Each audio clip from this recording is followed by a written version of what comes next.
கர்த்தருடைய பரிசுத்த நாமத்திற்கு ஸ்தோத்திரம்.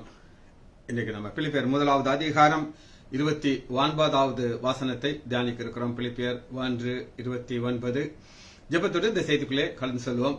யோசனையில் பெரியவரே ஆராதனை ஆராதனை, செயல்களிலே வாழவரே ஆராதனை ஆராதனை. ஓசானா உன்னத தேவனே, ஓசானா ஓசானா ஓசானா ஓசானா ஓசானா ஓசானா. சிலுவையினால் மீட்டவரே ஆராதனை ஆராதனை, சிறகுகளால் மூடுபவரே ஆராதனை ஆராதனை. ஓசானா உன்னத தேவனே, ஓசானா ஓசானா ஓசானா ஓசானா ஓசானா ஓசானா. வாலி நடத்தும் விண்மீனே ஆராதனை ஆராதனை, ஒளி வீசும் விடிவெள்ளியே ஆராதனை ஆராதனை. ஓசானா உன்னத தேவனே, ஓசானா ஓசானா ஓசானா. பரிசுத்தரே படைத்தவரே ஆராதனை ஆராதனை, பாவங்களை மன்னிப்பவரே ஆராதனை ஆராதனை. ஓசானா உன்னத தேவனே, ஓசானா ஓசானா ஓசானா ஓசானா ஓசானா ஓசானா. உறுதியான அடித்தளமே ஆராதனை ஆராதனை, உயிரான மூளைக்கல்லே ஆராதனை ஆராதனை. இயேசுவின் நாமத்தினாலே ஜெபங்களின் பிதாவே, ஆமென். கர்த்தருடைய பரிசுத்த நாமத்திற்கு ஸ்தோத்திரம். ஜானகி அம்மாள் praise lord, Kavitha sister praise lord, Nagarathnam அம்மாள் பிரைஸ் லார்ட், ஜெயந்தி அக்கா எங்க சம்மந்தி அம்மா பிரைஸ் லார்ட். நம்ம இன்னைக்கு பிலிப்பியர் 1வது அதிகாரம் 29வது வசனத்தை பார்க்க இருக்கிறோம். ஏனெனில் கிறிஸ்துவினிடத்திலே விசுவாசிக்கிறதுக்கு மாத்திரமல்ல, அவர் நிமித்தமாக பாடுபடுவதற்கு உங்களுக்கு அருளப்பட்டிருக்கு. ரெண்டு காரியம், ஆப்போசிட்டான காரியத்தை எங்க ஆவியானவர் எழுதி வச்சிருக்காரு. ஒரு விசுவாசம் இருக்குது, இன்னொரு பக்கம் பாடு இருக்கு. இப்ப பாடு கூட கூட கூட விசுவாசம் பெருகுமா குறையுமா? நீங்க தான் சொல்லணும். குறையும், விசுவாசம் ஆடிடும். உண்மையிலே கடவுள் இருக்கார், ஒரு சந்தேகம் வந்துடும். கடவுள் இருந்தார்னா அவருக்கு என்னை தெரியுமா? சந்தேகம். அவரு நான் போற பாதை அவருக்கு தெரியுமா தெரியாதா? ஒரு சந்தேகம். இது பாடுகள் வழியா செல்ற எல்லாருக்கும் வரும், கட்டாயம் வரும். அப்படி வர்றதுனால அவருடைய விசுவாசம் அசைக்கப்படும். யாருடைய விசுவாசம் அசையாமல் இருந்தது அப்படின்னு நீங்க கேட்டீங்கன்னா, யோபு. யோபுடைய வாழ்க்கையில பாடுகள் வழியாக போயிட்டே இருக்கும்போது அவருடைய கடைசியாக அவருக்கு என்ன ஒரு நிச்சயம் வந்துச்சு அப்படின்னு கேட்டீங்கன்னா, 42வது அதிகாரம் 2வது, தேவரீர் சகலத்தையும் செய்ய வல்லவர், நீ செய்ய நினைத்து திராணிப்படாது. யோசனையில் பெரியவர், அவர் உன்னை செய்தார்னா கரெக்டா இருக்கும். அந்த பாடு வழியாக நம்மளை கொண்டு வரோம்னா அதுக்கு பின்னாடி ஒரு பயங்கரமான ஆசீர்வாதம் இருக்கும். அதனாலதான் 4வது வசனம் வாசிக்கிறேன். யோபு 42, நீ எனக்கு செவிகடும், அப்பொழுது நான் பேசுவேன், நான் உம்மை கேள்விப்பட்டேன், நீர் எனக்கு உத்தரவு சொல்லும். இதுல என்ன ஒரு பெரிய ஒரு ஆசீர்வாதம் அப்படின்னு கேட்டீங்கன்னா, ஆண்டவர் என்ன சொல்கிறார் அப்படின்னு கேட்டீங்கன்னா, ஆண்டவருக்கு கோபம் வந்துருச்சு. 8வது வசனம், யோபு பேசினது போல நீங்கள் என்னை குறித்து நிதானமாக பேசவில்லை. நிதானமாக பேசுறதுன்னா ஆண்டோட குறித்து அறிவு வந்து அந்த அறிவினால பேசுற பேச்சு தான். எனக்கு பாடுகள் இருக்கு, எல்லாருக்கும் தெரியும். ஆசீர்வாதத்தை ஆண்டவர் வச்சிருக்கிறார். நான் போகிற பாதையில எனக்கு ஒரு சந்தேகமே கிடையாது. ஏமாற்று மதவன் எபனேசர் வழி நடத்தி கொண்டே போயிடுவார். பாடுகள் நம்மளை எங்க கொண்டு போகுங்கிறத நம்ம இன்னைக்கு பார்க்க இருக்கோம். பாடுகள் எங்க நம்ம கொண்டு போய் சேர்க்க போகுது. ரைட், வாசிப்போமா? பிலிப்பியர் 1வது அதிகாரம் 29. ஏனெனில் அங்கிறத முந்தின வசனத்தை வாசி. ஏனெனில் எப்பவுமே லிங்க் வாசிக்கலாம், இது புரியாது உங்களுக்கு. இங்க 2 கூட்டத்தா இருக்கிறாங்க. நீங்கள் மறுதால் அலாரம், எங்களுக்கு இப்படி வந்துச்சு. மறுதால் இருந்து விசுவாசிக்கிறது மாத்திரம். நீங்கள் மறுலாது இருக்கிறது அவர்கள் கெட்டு போயிருக்கும். ஒரு கூட்டத்தார் கெட்டு போகிறாங்க. ஏன் கெட்டு போறாங்கன்னா, அந்த பாடுகள் வரும் பொழுது அவங்களுடைய விசுவாசம் அப்படியே குறைஞ்சு போயிருக்கு. ரைட், முதல் வசனத்தை நம்ம பார்க்க இருக்கிறோம். பாடுகள் நமக்கு உண்டா? எஸ், 100% உண்டு. நம்முடைய ஆண்டவராகிய இயேசு கிறிஸ்து இந்த பாடுகளை குறித்து மிக மிக தெளிவாக சொல்லிட்டார். மத்தேயு 5வது அதிகாரம் 10வது வசனம். நீதி நிமித்தம் துன்பப்படுகிற பாக்கியவான்கள் பரலோக ராஜ்யம் அவர்களது. நீதியின் நிமித்தம், நீதி நான் சொல்லுங்க, என் ஆண்டவர் நீதி. அவர் எனக்காக இந்த பூமிக்கு வந்தார், பாவத்தை சுமந்தார், மரித்தார், 3ஆம் நாள் உயிரோடு. இது சாத்தான் பிடிக்காது. அவர்கள் தேவனை தரிசிப்பார்கள். 11. என் நிமித்தம், மத்தேயு 5:11. என் நிமித்தம் உங்களை நிந்தித்து துன்பப்படுத்தி பலவிதமான தீமையான மொழியில் உங்கள் பேரில் பொய்யாய் சொன்னால் பாக்கியவான்கள். சந்தோஷப்பட்டு கழிவிடுங்கள், பரலோகத்திலே உங்கள் பலன் மிகுதியா இருக்கும். பரலோகத்துல உங்களுக்கு பலன் இருக்கும், ரிவார்ட். பலமுறை சொல்லிருக்கோம், பரலோகத்துல ரிவார்ட் நமக்கு உண்டு. சரீரத்திலே அவன் செய்த நன்மைக்காவது தீமைக்காவது தக்க பலனை அடையும்படிக்கு நாம் எல்லோரும் கிறிஸ்துவின் சிங்காசனால் வெளிப்படும். 2 கொரிந்தியர் 5வது அதிகாரம் 10வது வசனம் இந்த வசனம் இருக்கு. அப்ப அன்னைக்கு நன்மையை பெற்றுக்கொள்றதுக்கு அங்க போய் நிக்கணும். அப்ப ஆண்டவர் சொல்லுவாரு, நீ பாடுகள் வழியாக போன, இனி மறுதளிக்கல, பின்வாங்கி போகல, இந்தா உன்னுடைய ரிவார்டை வாங்கிக்கோ அப்படின்னு சொல்லுவாரு. இது மாத்திரமல்ல, மத்தேயு 10வது அதிகாரம் அடுத்த பாடுகள் உங்களுக்கு நான் காட்டுறேன். 17. மத்தேயு 10:17. மனுஷர்களை குறித்து எச்சரிக்கையார்கள். அவர்கள் உங்களை ஆலோசனை சங்கத்துக்கு ஒப்பு கொடுத்து தங்கள் ஜெப ஆலயங்களில் உங்களை வாரல ஒப்பு கொடுத்து வேற ஒப்பு கொடுத்து பல முறை கொடுக்கறதுனா கொடுத்துட்டு வாங்கிடு. இது ஒப்பு கொடுத்தா வச்சுக்கோ, அந்த ஒப்பு கொடுத்துருவாங்க. தங்கள் ஜெப ஆலயங்களே உங்களை வாரினாலே அடிப்பார்கள். கேட்கும்போது எப்படி இருக்கு உங்களுக்கு? ஆடா, வாரில் அடி வாங்கலாம், நம்மளால முடிய மாட்டு. அது ரோமருடைய போர்ச்சோக்கு எப்படின்னு உங்களுக்கு நான் சொல்லியிருக்கிறேன். அவர்கள் புறஜாதியாருக்கு சாட்சியாக, இந்த புறஜாதியை நமக்கு பார்க்க பிலிப்பு சபை. இந்த சபையில இப்படி நடக்குங்கிறத ஆண்டவர் சிலர் முதவே தீர்க்கதரிசனமா சொல்லிட்டார். புறஜாதிகளுக்கு முன்பாக என் நிமித்தம் அதிபதிகளுக்கு முன்பாக ராஜாக்கு முன்னாடி ராஜாக்கள். உங்களுக்கு நான் சொன்னேன், பவுல ராஜா முன்னே கொண்டு நிறுத்தினாங்க. எல்லாம் ஆண்டவர் என்னெல்லாம் சொன்னாரோ அது உறுதியாக நடக்கும். சரி, இந்த பாடல் வழியா போகும்போது நம்முடைய ரியாக்ஷன் என்ன சொல்லுங்க? நம்ம ஓட போறோமா, தைரியமா நிக்க போறோமா? இதுதான் பிரச்சனை. வாசிப்போமா? அப்போஸ்தலர் 5வது அதிகாரம் 40. இப்ப சீஷர்களை எங்க கொண்டு போறாங்க? ஆலோசனை சங்கத்துல கொண்டு போய் தடவி கொடுக்க மாட்டேங்கிறாங்க. நீ ரொம்ப நல்லவையா, நீங்க எங்களுக்கு இயேசுவை பத்தி சொன்னீங்க, இந்த இயேசுவை பத்தி சொல்லலைன்னா நாங்க நரகத்துக்கு போயிருப்போம். அதெல்லாம் கிடையாது, ஒண்ணுமே நோ அப்ரிசியேஷன். ஆனா என்ன நடக்குதுன்னு கேட்டீங்கன்னா, அப்போஸ்தலர் 5வது அதிகாரம் அப்பொழுது அவர்கள் அவருடைய யோசனைக்கு உட்பட்டு அப்போஸ்தலர்களை வரவழைத்து அடித்துங்கிறது ஆவியான ஒரு குட்டி வார்த்தையை போட்டாரு. அது குட்டி வார்த்தையே கிடையாது. அடிக்கும்போது அவங்களுக்கு எவ்வளவு கோபம் இருக்குதோ அத்தனை அடிச்சுவாங்க, அடிப்பாங்க. அடித்து இயேசுவின் நாமத்தை குறித்து பேசக்கூடாது கட்டளை இட்டு. எப்ப அந்த கட்டளை வருதோ, இது இவங்களுக்கு 2 ஆப்ஷன் இருக்கு. பரலோகத்திலிருந்து வருகிற கட்டளை முக்கியமா, மனுஷன் கொடுக்கிற கட்டளை முக்கியமா?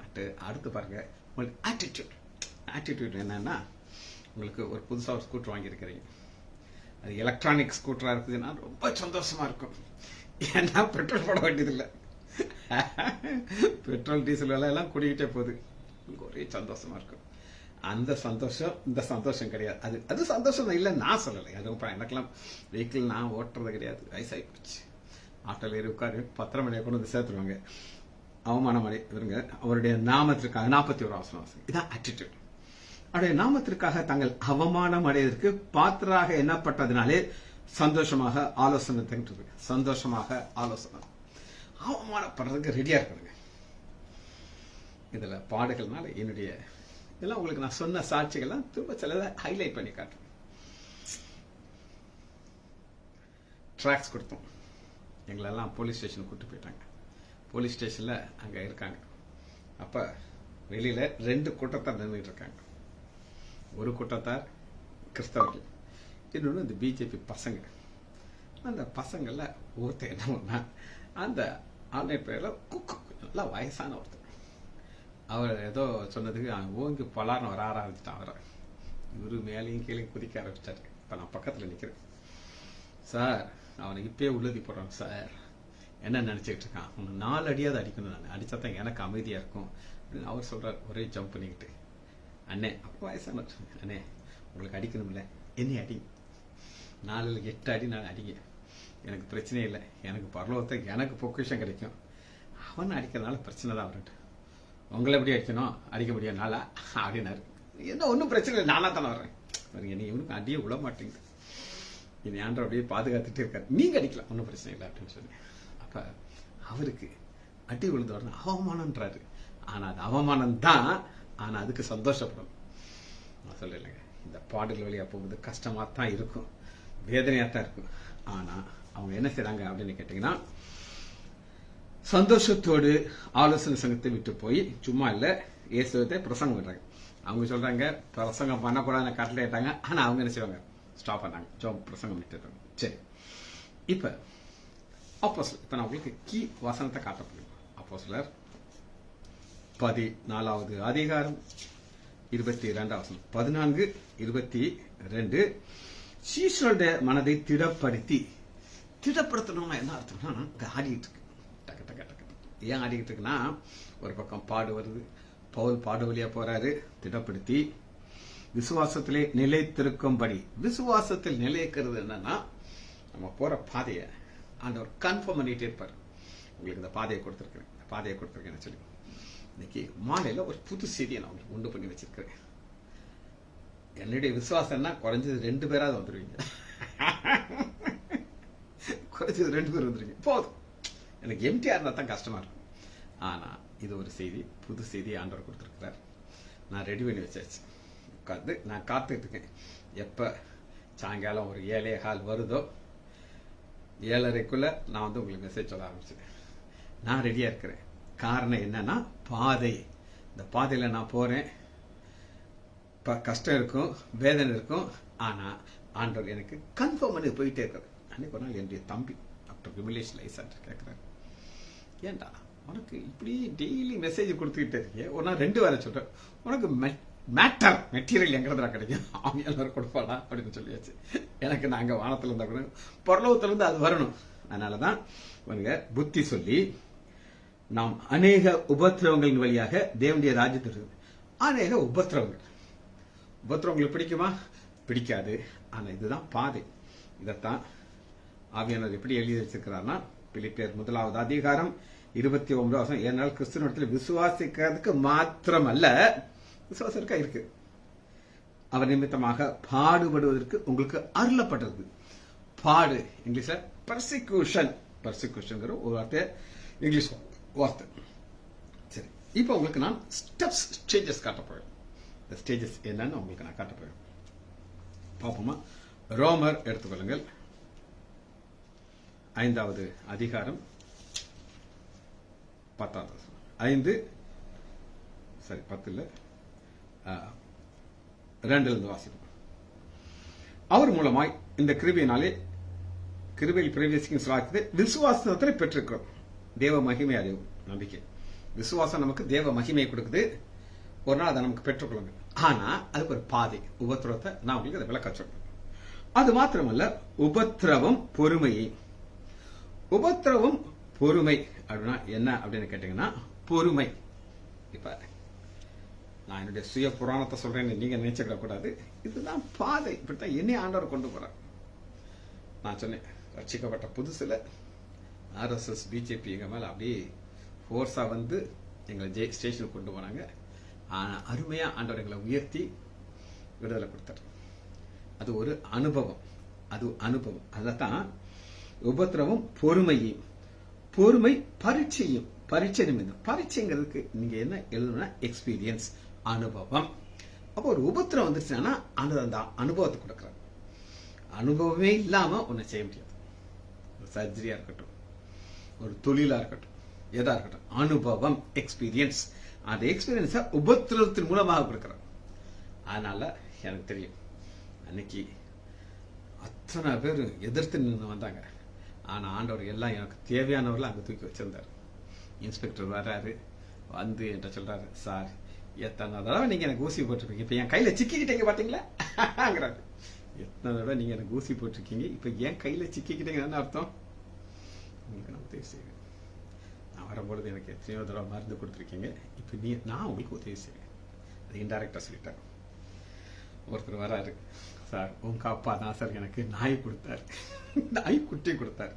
அவர் தான் அந்த பிஜேபியுடைய தலைவர். அவங்களுக்கெல்லாம் தீயா எரியுறாங்க. என்னடா இவனை பிடிச்சிட்டு வந்து வம்பா போச்சு, எல்லாம் இவனுக்கு வேண்டிய ஆளுகளா இருக்காங்க சொல்லி. ஒரு லேடிஸ் இன்ஸ்பெக்டர் வருது. அந்த அம்மா சொல்லுது, உங்க மனைவி தான் டாக்டரா, நான் வந்திருக்கேன் அவங்க பாக்குறதுக்கு. ஒரு தாலியை தவிர வேறு எதுவுமே இல்லைங்க, அவ்வளோ வசதியா இருந்துட்டு இவங்களாம் எப்படிங்க எவ்வளவு சிம்பிளா இருக்க முடியுது. எல்லாரும் எங்களை பத்தி நன்மைகளா சொல்லிட்டு இருக்கிறாங்க. இது ஒரு எக்ஸ்பீரியன்ஸ் இருந்துச்சா? ரீசெண்டா 2 வருஷத்துக்கு முன்னாடி இதே பிசாசு திரும்ப வந்துச்சு. ஆனா அன்னைக்கு அந்த அனுபவம் என்ன செய்தது எனக்கு அப்படின்னு கேட்டீங்கன்னா, நம்பிக்கை உண்டு பண்ணுகிறது நீங்கள் அறிந்து.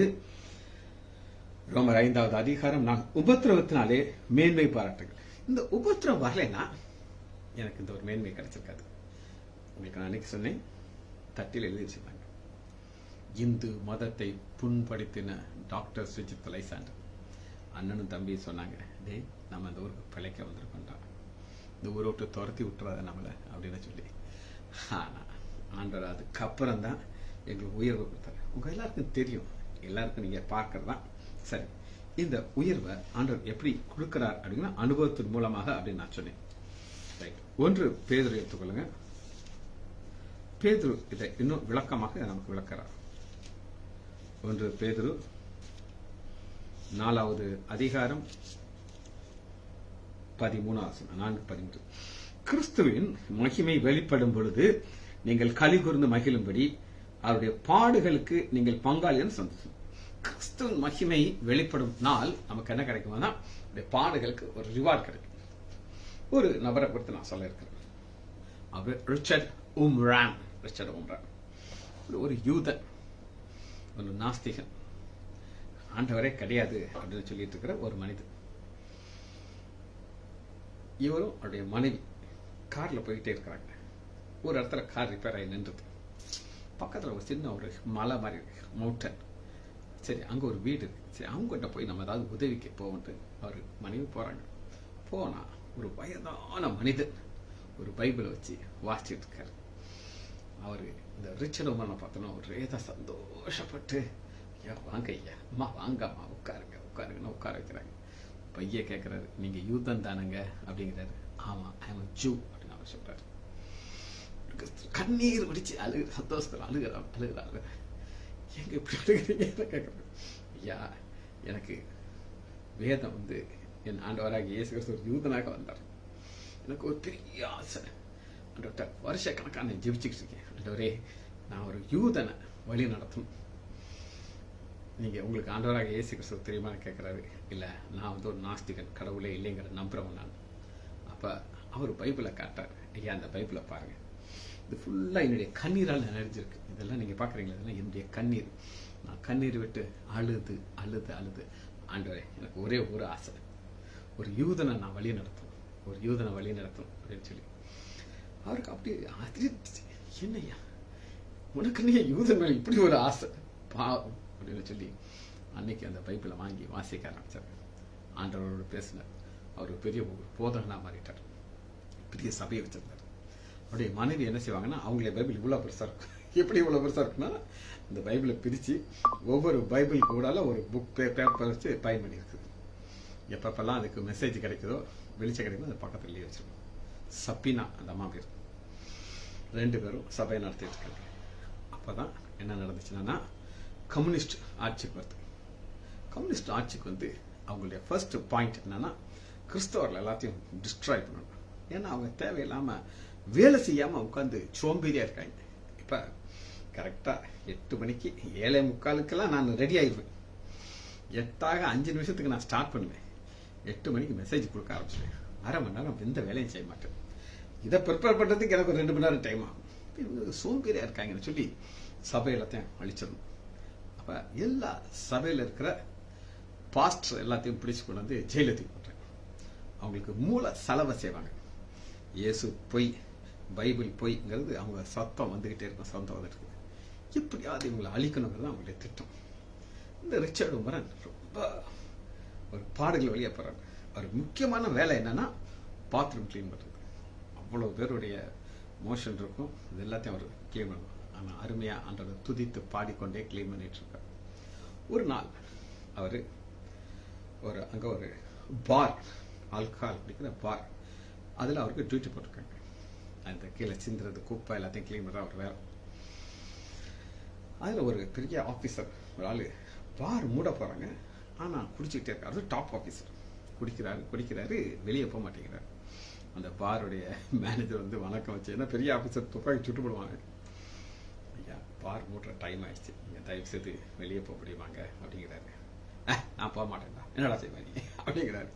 ரிச்சர்ட் உமரன் பையன் வர்றாரு, ஒரு வணக்கம் வைக்கிறாரு. ஐயா, உங்களுக்கு உண்மையான சந்தோஷம் சமாதானம் உங்களுக்கு எங்க இருக்குன்னு நான் சொல்லட்டா அப்படிங்கிறாரு. பாட்டில் இங்கதான்டா இருக்கு, உனக்கு தெரியாத நீ உனக்கு நான் குடிக்கிறேன் அப்படிங்கிறாரு. இது கிடையாது, ஆண்டவராக்கி இயேசு கிறிஸ்து தான் உண்மையான சந்தோஷமும் சமாதானம் இருக்கு. நீங்க என்னைக்கு இயேசு கிறிஸ்து சொந்த ரட்சகராக ஏற்றுக்கிறீங்களோ உங்களுக்கு ஒரு சமாதானம் கிடைக்கும். அப்படியே சிரிக்கிறாரு, சிரிச்சுக்கிட்டே இருக்காரு. உனக்கு நான் யாருன்னு தெரியுமா அப்படின்னு கேட்கிறாரு. நீங்க போலீஸ் ஆபீசர், எனக்கு இந்த பேட்ஜ் எல்லாம் பார்த்தா தெரியுது சார், நீங்க ஆபீசருங்க. அது இப்ப முன்னாடி உன்னை பத்தி எனக்கு நல்லா தெரியும், நீ சபை வச்சிருந்த, நானும் ஒரு சபை வச்சிருந்தேன். நீங்க சபை வச்சிருந்தீங்களா? ஆமா. அவர் பேரை சொல்றாரு. நீங்களா? அது ஆமா, அதான் நான். எனக்கு கொண்டு வந்து டார்ச்சர் பண்ணாங்க. டார்ச்சர் பண்ணி இயேசு பொய் அப்படின்னு சொல்லு அப்படின்னாங்க. எனக்கு அந்த பாடுகளை தாங்க முடியல. அதனால நான் ஒரு நாள் என்ன செஞ்சேன், ஒத்துக்கிட்டேன். இல்லை, எனக்கு இயேசு வேண்டாம் அப்படின்னு சொன்னேன். வேண்டான்னு சொன்ன உடனே இவங்க சொன்னாங்க, நீ வேண்டான்னு சொன்னேன்னா உனக்கு ஒரு சில டெஸ்ட் வைப்போன்ட்டு அந்த எல்லா சோதனைகள் வச்சாங்க. எல்லாத்துலயும் நான் இயேசு மறுதளிச்சு. பிறகு அவங்க என்னைய ஒரு போலீஸ் ஆபீசர் எடுத்தாங்க. என்னை க்ளோஸா வாட்ச் பண்ணிட்டு இருந்தாங்க. எனக்கு எல்லாத்துலையும் எந்த 3 நாளும் நான் திரும்ப அந்த விசுவாசி கூட இருக்கிறேன்னா, பைபிள் வாசிக்கிறேன்னா, ஜோம் பட்டேன்னா, நான் எதையுமே பைபிளை தூரத்துக்கு போட்டேன். எனக்கு இந்த பாடெல்லாம் எனக்கு பிடிக்கல. ஒரு நாள் போய் எனக்கு ஆண்டவர் விட்டது பெரிய ஒரு வருத்தம். யார்கிட்ட நான் சொல்ல மாட்டேன், சொல்ல முடியாது. சொன்னா அங்கே என்னைய கூட்டுவாங்க. இப்ப இந்த ஆல்கஹால் இருக்கு பாத்தியா, இது என்னுடைய கவலைகளை மறக்க வைக்குன்னு நான் நினைக்கிறேன். ஆனா அது முடியல. இந்த கன் எடுத்து காட்டாரு, கண்ணை பார்த்தவங்க சுட்டு போட்டு அந்த தூக்கி அவர் நெத்தியில் வைக்கிறாரு. வச்சுக்கிட்டு ஒரு நாள் என்ன செய்வேன்னா, அப்படி வச்சுட்டு இந்த டிகரை அவர் எழுப்பேன். அன்னைக்கு நான் நரகத்துக்கு போயிருப்பேன். இந்த சமாதானம் இல்லாம என் இருந்தேன் வேதனை பட்டு இருக்கு, என் மனசாட்சியை குத்திட்டு இருக்கு. செத்து போச்சுன்னா அது கிடையாது. ஒரு நாள் உனக்கு ஒரு நியூஸ் வரும் அப்படின்னு சொல்லிட்டு அந்த பாரை விட்டு வெளியே போயிட்டாரு. எதுக்காக சொல்றேன்னா, ரிச்சர்ட் உமரனுடைய வாழ்க்கையில இப்படியே கஷ்டப்பட்டு ஒரு நாள் அவர் பையனை, சின்ன பையனை கொண்டுறாங்க. கொண்டு இதை லாஸ்ட் உனக்கு ஒரு சான்ஸ், இந்த பையனை உனக்கு உயிரோட வேணும்னா இயேசுவை மறுதளிச்சிருக்கு, இல்லைன்னா ஒரு பெரிய தொட்டியை காட்டுறாங்க. அந்த தொட்டியில் நாங்கள் போட்டுருவோம், மண்ணை போட்டு மூடிடுவோம். நீ அதில் ஒரு ரோஸ் செடியை வச்சு டெய்லி அதுக்கு தண்ணி ஊற்றணும். இயேசுவை மறுதளிச்சிட்டானா இந்த பையனை அப்படியே கொடுத்துருவோம், நீ கொண்டு போயிடலான்ட்டு சொல்றாரு. ஐயா, உங்களால் என் பையனை கொல்லத்தான் முடியும், ஆனால் நான் அவனை உயிரோட நான் பார்ப்பேன். அவன் என்னோட கூட இருப்பான், நித்தியத்தில் என் கூட இருப்பான். நான் நினைச்சேன் எனக்கு பிறகுதான் என் பையன் வருவான்னு சொல்லி. ஆனால் உங்களுடைய கிருபை, நீங்க என் பையனை முதவே நீங்க பரலோகத்துக்கு அனுப்ப போறீங்க. இதுக்கு டென்ஷன் ஆயிட்டாங்க. உடனே அந்த பையனை உள்ளத்துக்கு போட்டு மூடிடுறாங்க. அது மேல ஒரு செடி ரோஸ் வச்சுறாங்க. இவர் டெய்லி அதை தண்ணி ஊற்றணும். ஒரு நாள் ரெட் கலர்ல ஒரு ரோஸ் பூ பூ. அது சொல்றாரு, இது சிகப்புங்கிறது என்னன்னா, என்னுடைய ஆண்டவராக இயேசு கிறிஸ்து ரத்தத்தினால என் பையனை பரலோகத்துக்கு எடுத்துக்கிட்டு போயிட்டார் அப்படின்னு சொல்லி. பிறகு நடந்தது என்ன அப்படின்னு கேட்டீங்கன்னா, உலகத்துக்கு தெரிஞ்சிச்சு இப்படி ரிச்சர்ட் உமரன் இவரை கஷ்டப்படுத்திட்டு இருக்காங்க, இவரு சிறையில் இருக்காரு அப்படின்னு சொல்லி. இவரை வெளியில கொண்டு வரதற்கு அமெரிக்கன் கவர்மெண்ட் நல்லா ட்ரை பண்றாங்க. பேச்சுவார்த்தை நடக்குது. இந்த ரிச்சர்ட் உமரனை உயிரோட நீங்க வெளியில கொண்டாந்தா உங்களுக்கு எவ்வளவு ரூபா வேணும்னு சொல்லி அமெரிக்கன் கவர்மெண்ட் கேட்குது. இவங்களுக்கு துட்டு வேணும், அமெரிக்கன் டாலர் வேணும். அவனுக்கு $5,00,000 எங்களை கொடுங்க, நாங்கள் வெளியில் விட்டுறோம். அவங்க உஷாரா இருக்காங்க. இவர் ரிச்சர்ட் உம்ரான் யாருன்னு எங்களுக்கு தெரியாது. ஆனால் நீ தப்பான ஆளை வெளியில கொண்டு வரக்கூடாது, அதுக்காக நாங்கள் ஒரு டீம் வச்சிருக்கிறோம். அந்த டீம்ல யார் இருப்பானா ஒரு யூதன் இருப்போம், அடுத்து யார் இருப்பானா ஒரு பைபிள் ஸ்காலர் இருப்பாங்க, அடுத்த அந்த ஊர்ல அந்த சபையில இருந்து 2 பேர் வருவாங்க.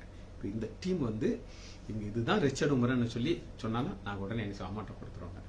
அந்த டீம்ல முதல் யூதன் வந்து பேசலாம், யூதன் அந்த ஹீப்ரூ லாங்குவேஜில் பேசலாம். இவர் பேசிட்டே இருக்காரு, ஆன்சர் பண்ணிட்டே இருக்காரு. சொன்னாங்க எஸ் இது ரிச்சர்ட் உம்ரான். அடுத்து அந்த கிறிஸ்தவன் பைபிளில் கேட்குறாங்க, இவர் பைபிள் கரைச்சி கொடுத்து இவர் பைபிள் அப்படின்னு சொல்லிட்டே இருக்காரா, எஸ் இது கிறிஸ்டியன் தான்ட்டாங்க.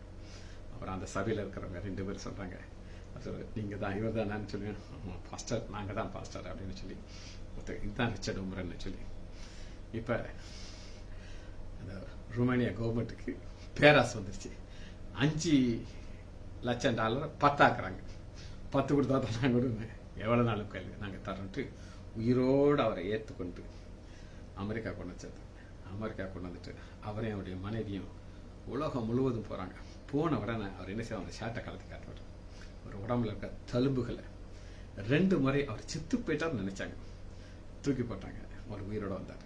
காரணம் பாடுகளுக்கு பங்காளி. வசனத்தை பாருங்க, 1 பேதுரு 4வது அதிகாரம் 13வது வசனம். கிறிஸ்துவின் மகிமை வெளிப்படும் பொழுது நீங்கள் களி கூர்ந்து மகிழும்படியாக. ரிச்சர்ட் எவ்வளவு சந்தோஷம் இருக்கும், நீங்க பரலோகத்துல மரித்து பரலோகத்துக்கு போயிட்டாரு. ஆனாலும் பாதைங்கிறது இதுதான். சரி, இப்ப முந்தின வசனத்தை அவங்களுக்கு காமிச்சேன், 2ஆ டிவைட் ஆகுது. எப்பவுமே பைபிள்ல ஆண்டவர் ஒரு வார்த்தையை சொல்லும்போது அது 2ஆ டிவைட் ஆகும். எப்படி டிவைட் ஆகும் அப்படின்னு உங்களுக்கு காட்டு. வாசிக்கும் மத்திய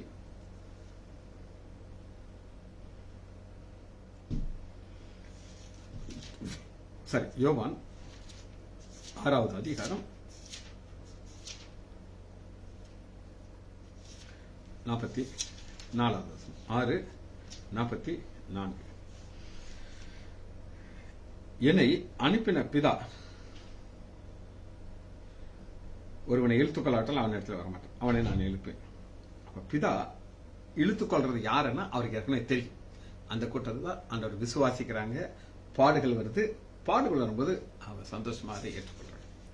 ஆனா பேதுருக்கு இந்த கான்செப்டே பிடிக்கும். இந்த கான்செப்ட் பிடிக்கல அப்படின்னு கேட்டீங்கன்னா, மத்தேயு 16வது அதிகாரம் அங்க ஆண்டவராகிய இயேசு கிறிஸ்து தான் தேவகுமாரன் சொல்லி ஒரு வெளிப்பாடு பேதுருக்கு கொடுக்கிறார்.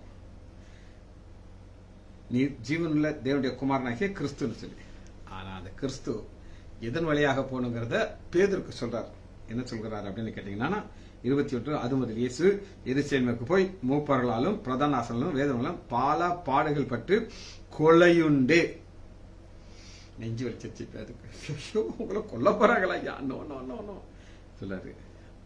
அப்பொழுது பேதுரு அவரை தனியாக அழைத்துக் கொண்டு போய், ஆண்டவரே இது உங்களுக்கு நேரிடக்கூடாது, இது சம்பதிப்பில் கடிந்து போனார். அப்பாலே போ சாத்தானே என்றார்.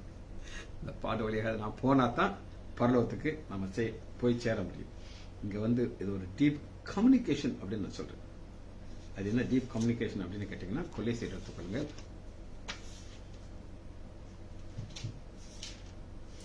கொலைசீர் 2வது அதிகாரம் 12வது வசனம். 2:12. ஞானஸ்தானத்தினாலே அவரோடு கூட அடக்கம் பண்ணப்பட்டவும். அந்த கம்யூனிகேஷன் ஆண்டவர் தெரிந்து கொள்கிறார். யார் பரலோகத்துக்கு வருவாங்கன்னு தெரியும். அவங்கள என்ன செய்யறாருன்னா, அவரோடு கூட அடக்கம் பண்ணப்பட்டோம். என்னைக்கு 2000 வருஷத்துக்கு முன்னாடி இயேசு கிறிஸ்து மரித்து பூமியில அடக்கம் பண்ணப்பட்டு வெளியில வந்தாரோ, அதனாலே அவரை மரித்தோர்ந்து எழுப்பின தேவனுடைய செயல் மேல விசுவாசத்தினாலே அவரோடு கூட எழுந்திருக்கும். சரி, தேவனுடைய செயல். இந்த தேவனுடைய செயலைத்தான் இங்க 28வது வசனம் அத்தாட்சியாகிறது. இதுவும் தேவனுடைய செயல். தேவனுடைய செயல்னா எல்லாமே ப்ரீ பிளான்டுங்க. இங்க முத்துமுருகன் இருக்காரு, ஒரு திருமணத்துக்கு நான் போயிருக்கேன். பிள்ளைகள்லாம் பெரிய பிள்ளைகள் ஆயிட்டாங்க, நிலைத்திருக்கிறார். அவர் இருக்கிற ஊர்ல அத்தனை இந்து மக்கள். அந்த இடத்துல ஆண்டவர் இங்க நிலைத்திருப்பாருன்னு அவருக்கு தெரியும். நான் ஒருத்தரை சொல்றேன், நான் மற்றவங்க இல்லைன்னு நான் சொல்லல. அப்ப நிலைத்திருக்கிறது தேவனுடைய செயல். நீ பின்வாங்கி போறியா, அது அவருக்கு தெரியும். ஆனா நம்முடைய வாழ்க்கையில எவ்வளவுக்குள்ள உறுதியா இருக்கிறோமோ அந்த அளவுக்கு நமக்கு ஒரு ஆசீர்வாதம் இருக்கும்.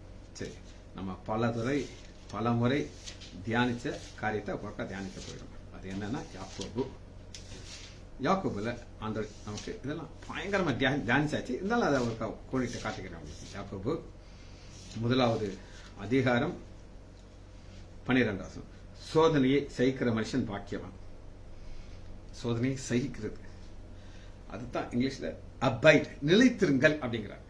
வந்தவுடனே ஓடிடக்கூடாது. அவன் உத்தமன் என்று விளங்கி பின்பு ஆண்டவர் ஒரு டைமிங் வச்சிருக்காரு. எனக்கு ஒரு டைமிங் வச்சிருக்காரு, உங்களுக்கு ஒரு டைம் வச்சிருக்காரு, ரிச்சர்டு உமரானுக்கு ஒரு டைமிங் வச்சிருந்தாரு. உத்தமன் என்று விளங்கிய பெண் கர்த்தர் தம்மிடத்தில் அன்புகிறவர்களுக்காக வாக்குத்தத்தம்னு ஜீவ கிரீடத்தை பெறுவான்.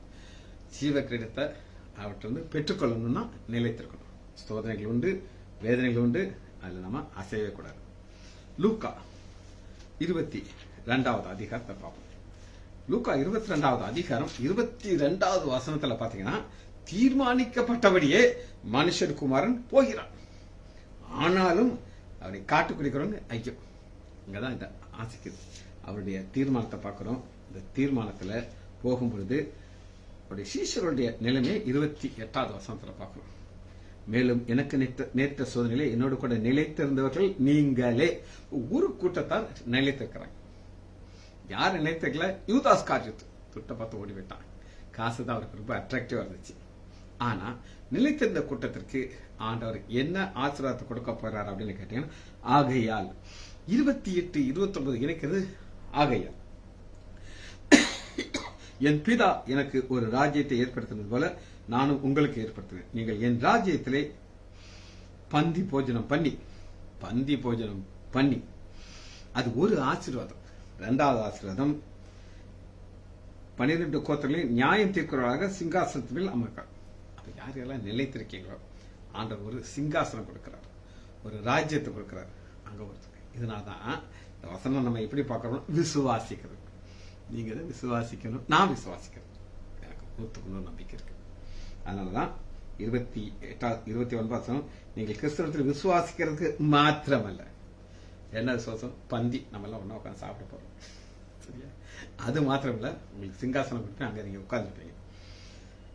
அவர் நிமித்தமாக பாடுபடுவதற்கும் பாடு வழியாகத்தான் பரலோக ராஜ்யம். ஜெபத்தை படிப்போமா?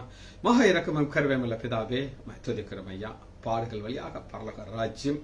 ஒரு பக்கம் விசுவாசம், ஒரு பக்கம் பாடு, ரெண்டையுமே ஈக்குவலாக நாங்கள் போக எங்களுக்கு கிருபை தாங்கப்பா. பிள்ளைகள் ஒவ்வொருவரையும் என் ஆண்டவராகிய இயேசு கிறிஸ்துவின் நாமத்தினாலே ஆசீர்வதிக்கிறேன். இயேசுவின் நாமத்தினாலே ஜெபங்களை பிதாவே. ஆமேன், ஆமேன், ஆமேன்.